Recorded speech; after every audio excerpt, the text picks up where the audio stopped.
आई आई नको ना ग रडूस प्लीज.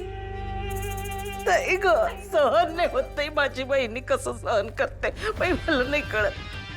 आता ईश्वराच्या मनात हेच होतं, आपण काय करणार. सोड ना ग आई. मी पण तुम्हा दोघींना काय समजवते. हे सगळं मलाच पचवताना खूप जड होतंय. तुम्हा दोघींना किती त्रास होत असेल याची कल्पना आहे मला. अगं गौरी माझी सवत होती, पण राजनची बायको होती ना ती. राजनची काय अवस्था झाली असेल, तो किती सहन करतोय त्यालाच माहिती. मला तर आता हेच टेन्शन आलंय की त्याला या सगळ्या परिस्थितीतून कसं बाहेर काढू. आई अगं ती मुलगी सावत्र होती, पण माझी मुलगीच होती ना ती. आई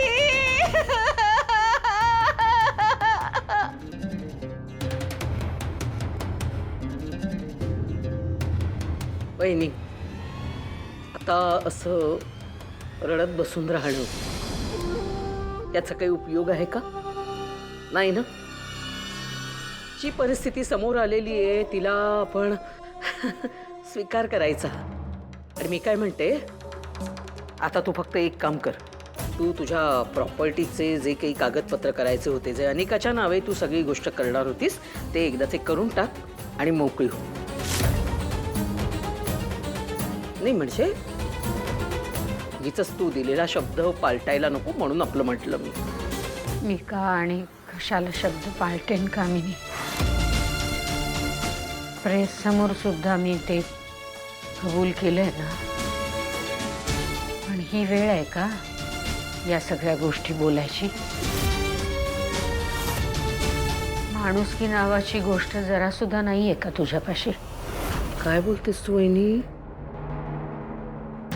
अगं माणुसकी आहे म्हणून म्हणून आत्तापर्यंत थांबले. जर का माझ्याकडे माणुसकी नसती ना, तर ज्या खटकेला ऍक्सिडेंट झाला त्याच खटकेला तुझ्याकडे सगळे प्रॉपर्टीचे पेपर्स घेऊन तिकडेच तुझ्या सह्या घेतल्या असत्या. कामिनी, देवाला तरी घाबर थोडी. आयुष्यभर तू देवाला घाबरलीस. काय झालं. ज्या नातीची 18 वर्ष वाट बघत होतीस ती मिळाली तुला, आणि समोर आली ती पण मेलेल्या अवस्थेत. आणि आता मलाच सांगतेस देवाला घाबर. त्यापेक्षा मीच तुला सांगेन, झालं गेलं विसर. आणि सगळ्या प्रॉपर्टीचे जे काही कागद आहेत ते सगळे अनिका महाजन या नावाने करून टाक. त्यावेळी यापुढे अनिका महाजन ही महाजन कुटुंबाची एकमेव वारस असणार आहे. आणि सगळं तिच्या हाती सुपूर्द कर.